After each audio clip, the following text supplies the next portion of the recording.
ഇന്നലെ മുതൽ ലോകം മുഴുവൻ ചർച്ച ചെയ്യുന്നത് മൊസാദിന്റെ ഏറ്റവും പുതിയ യുദ്ധതന്ത്രത്തെക്കുറിച്ചാണ്. ലബനീസ് തലസ്ഥാനമായ ബെയ്റൂട്ടിലും മറ്റിടങ്ങളിലും പേജറുകൾ പൊട്ടിത്തെറിച്ചു.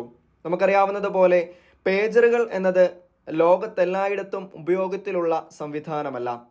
ചില സുരക്ഷയെ മുൻനിർത്തി സേനകളും മറ്റും ഉപയോഗിക്കുന്നു എന്നതൊഴിച്ചാൽ പേജറുകൾ ഇന്നധികം ആരും ഉപയോഗിക്കാറില്ല. അത്യാവശ്യം വേണ്ട ടെക്സ്റ്റ് മെസ്സേജുകളോ വോയിസ് മെസ്സേജുകളോ ഒക്കെ മാത്രം അയക്കാൻ പറ്റുന്ന, കയ്യിൽ കൊണ്ടു നടക്കാൻ സാധിക്കുന്ന ഒരു കൊച്ചു സംവിധാനം. മൊബൈൽ ഫോണുകളുടെ വരവോടെ ഈ സംവിധാനത്തിൻ്റെ ഉപയോഗം കുറഞ്ഞു തുടങ്ങി. ഇന്ന് സാധാരണക്കാർ ആരും ഇത് ഉപയോഗിക്കുന്നില്ല എന്നതാണ് സത്യം.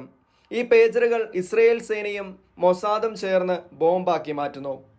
എങ്ങനെ ഇതവർ ചെയ്തു എന്നതിനെക്കുറിച്ച് വ്യക്തതയില്ല. ന്യൂയോർക്ക് ടൈംസ് അടക്കമുള്ള മാധ്യമങ്ങൾ റിപ്പോർട്ട് ചെയ്യുന്നത് ഇത് വളരെ കൃത്യമായ പഠനത്തോടെ നിർമ്മാണ കാലയളവിൽ തന്നെ നടത്തിയ ഇടപെടൽ ആണ് എന്നാണ്. ഗോൾഡ് അപ്പോളോ എന്ന തായ്വാൻ കമ്പനിയാണ് ഈ പേജറുകൾ നിർമ്മിച്ചത്. ഇത്തരത്തിൽ നിർമ്മിച്ച പേജറുകൾ അവിടെ നിന്ന് ബെയ്റൂട്ടിലെത്തിക്കുന്നു. മൊസാദിന്റെ ഏജന്റുമാർ വളരെ കൃത്യമായി ഇതിൽ ഇടപെടൽ നടത്തുന്നു. നിർമ്മാണ സമയത്താവാനാണ് സാധ്യത കൂടുതൽ. പേജറുകൾക്കുള്ളിലുള്ള ഇലുത്തിയം ബാറ്ററിയോട് ചേർന്ന് സ്ഫോടകശേഷിയുള്ള വസ്തു കൂടി ചേർക്കുന്നു. ഇതിനൊരു റിമോട്ട് സ്വിച്ചും ഉണ്ടാക്കുന്നു. ഇതാണ് ബെയ്റൂട്ടിലെത്തിച്ചത്. ഹിസ്ബുള്ളയുടെ കമാൻഡർമാർ അയക്കുന്നു എന്ന് തോന്നും വിധത്തിൽ ഈ പേജറുകളിലേക്ക് ഒരു സന്ദേശം വരുന്നു. ഇത് ഓപ്പൺ ചെയ്തവരാണ് ആക്രമണത്തിന് ഇരയായത്. ഈ സന്ദേശമാണ് പേജറിനെ ബോംബാക്കി മാറ്റിയത്, അല്ലെങ്കിൽ അതിലെ ബോംബിനെ ആക്ടിവേറ്റ് ആക്കിയത്. ഈ മെസ്സേജ് ഓപ്പൺ ചെയ്ത പേജറുകളെല്ലാം പൊട്ടിത്തെറിക്കുന്നു. ഏതാണ്ട് 280 പേജറുകളാണ് ഇത്തരത്തിൽ പൊട്ടിത്തെറിച്ചത്.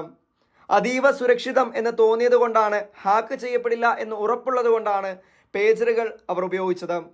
3000-ഓളം പേർക്ക് പരിക്കേറ്റു. പേജറുകൾ കയ്യിൽ സൂക്ഷിച്ചവർക്കും കൊണ്ടു നടന്നവർക്കും പരിക്കേറ്റു. പലർക്കും ജീവൻ നഷ്ടമായി.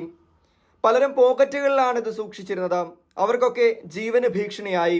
പേജറുകൾ കൈവശം സൂക്ഷിച്ചവർക്ക് മാത്രമല്ല, അവരുമായി അടുത്തിടപഴകിയവർക്കും പരിക്കേറ്റു. ഈ ഭീകരാക്രമണത്തെ വെറുതെ വിടില്ല എന്നാണ് ലബനീസ് പ്രധാനമന്ത്രി പ്രതികരിച്ചത്. എന്നിരുന്നാലും നമുക്കറിയാം, ലബനീസ് രാജ്യത്തിന്റെ ഭൂരിഭാഗം നിയന്ത്രണവും ഹിസ്ബുള്ളയുടെ കയ്യിലാണ്. അതുകൊണ്ട് തന്നെ അവർ ആശങ്കയിലാണ്. സുരക്ഷാ കാര്യങ്ങളിൽ ഏറെ ശ്രദ്ധ വെച്ചിരുന്ന ഹിസ്ബുള്ള എന്ന ഭീകര സംഘടനയ്ക്ക് ഇതൊരു അടിയായി മാറി. കഴിഞ്ഞ ഒരു വർഷമായി ഇസ്രയേലിനെ തുടർച്ചയായി ആക്രമിച്ചുകൊണ്ടിരുന്ന സംഘടനയാണ് ഹിസ്ബുള്ള. ഈ ഒരു പ്രതിസന്ധിയിൽ നിന്നാണ് ഇസ്രയേൽ ഇങ്ങനെ ഒരു ആക്രമണത്തിന് മുതിരുന്നത്. ഇസ്രയേലിന്റെ വടക്കൻ അതിർത്തിയോട് ചേർന്നുള്ള ലെബനന്റെ പൂർണ്ണ നിയന്ത്രണം ഏതാണ്ട് ഹിസ്ബുള്ളയുടെ കയ്യിൽ തന്നെയാണ്. ഇറാനാണ് ഹിസ്ബുള്ളയ്ക്ക് വേണ്ട പരിശീലനമൊക്കെ നൽകി വരുന്നത് എന്നാണ് റിപ്പോർട്ടുകൾ. ചുരുക്കത്തിൽ ഇറാന്റെ കയ്യിലെ ഒരു കളിപ്പാവയാണ് ഹിസ്ബുള്ള. ഹിസ്ബുള്ള ഇത്തരത്തിൽ തുടർച്ചയായി ഇസ്രയേലിന് ശല്യമായിരുന്നു. കഴിഞ്ഞ ദിവസം ഹിസ്ബുള്ള തൊടുത്തുവിട്ട ബോംബ് മധ്യ ഇസ്രയേലിൽ പതിച്ചിരുന്നു. ഈ ആക്രമണത്തിൽ ഏതാണ്ട് 70,000 ഇസ്രയേലികൾ ബുദ്ധിമുട്ടിലായി.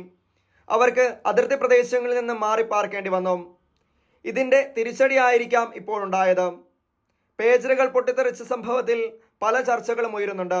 ആക്രമണത്തിനിരയായതും പരിക്കേറ്റതും ജീവൻ നഷ്ടമായതുമൊക്കെ ഹിസ്ബുള്ള എന്ന ഭീകര സംഘടനയുടെ പേജറുകൾ കൈവശം സൂക്ഷിച്ചവർക്കാണ്, അവരോടൊപ്പമുള്ള ആളുകൾക്കാണ്.